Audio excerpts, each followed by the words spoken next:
अस्सलाम वालेकुम friends, welcome to Mayraju kitchen.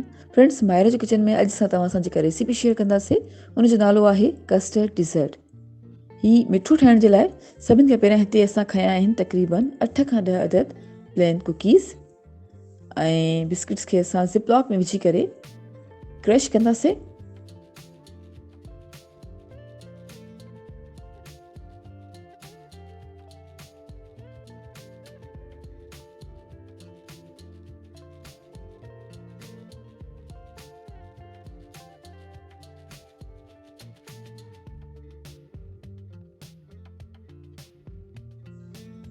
Cookies खे क्रश करण खां पोइ हिकु साइड ते रखूं था ऐं हाणे हिकु प्याले में असां वटि कस्टर्ड आहे तक़रीबन 2 कप्स ऐं कस्टर्ड में हाणे असां कीवी जा चंक्स ऐड कंदासीं 1/2 कप, पाइनएप्पल चंक्स विझूं था 1/3 कप ऐं बनाना चंक्स विझंदासीं 1/3 कप ऐं हाणे सभिनी शयुनि खे चङी तरह सां मिक्स कंदासीं।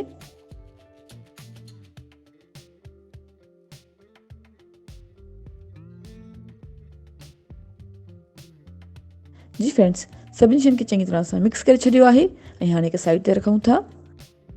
हाणे असां ग्लास जो बाउल खयो आहे ऐं ग्लास बाउल में असां क्रश थियल कुकीज़ विझंदासीं ऐं चङी तरह सां लेयर लॻाईंदासीं। क्रश्ड कुकीज़ जी लेयर चङी तरह सां लॻाई आहे ऐं हाणे विझूं था कस्टर्ड ऐं फ्रूट मिक्सचर।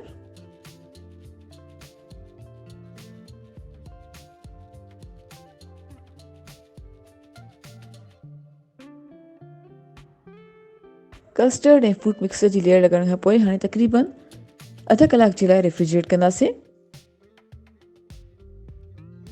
ऐं हिते असां हिकु ॿियो बाउल खयो आहे ऐं बाउल में असां ऑरेंज कलर जो जेली जो पैकेट विझूं था ऐं कुझु गरम पाणी विझंदासीं ऐं चङी तरह सां मिक्स कयूं था।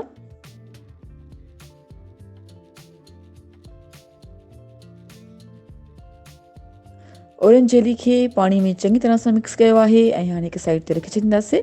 हाणे कस्टर्ड बाउल खयो आहे ऐं कस्टर्ड बाउल जे साइड्स में असां कीवी फ्रूट जा स्लाइसिस लॻाईंदासीं।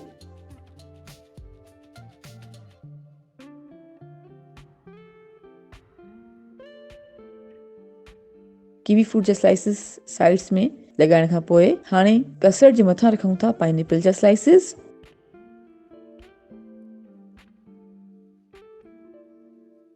ऐं पाइनएप्पल जा पीसिस ऐड करण खां पोइ हाणे असां विझूं था ऑरेंज स्लाइसिस ऐड कया आहिनि ऐं हाणे असां विझूं था ऑरेंज जेली जेका असां पहिरियों खां ठाहे रखी हुई।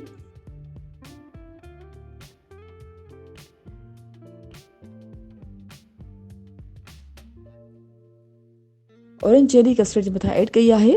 हाणे तक़रीबन 1 कलाक जे लाइ कस्टर्ड खे रेफ्रिजरेट कंदासीं।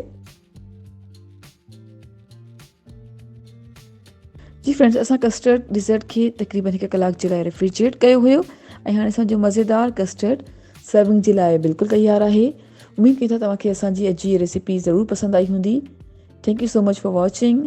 असांजी वीडियो खे लाइक ऐं शेयर ज़रूरु कजो ऐं असांजे चैनल खे सब्सक्राइब कयो। इंशाल्लाह तव्हां सां मिलंदासीं हिकु ॿी वीडियो में। तेसिताईं अल्लाह हाफ़िज़।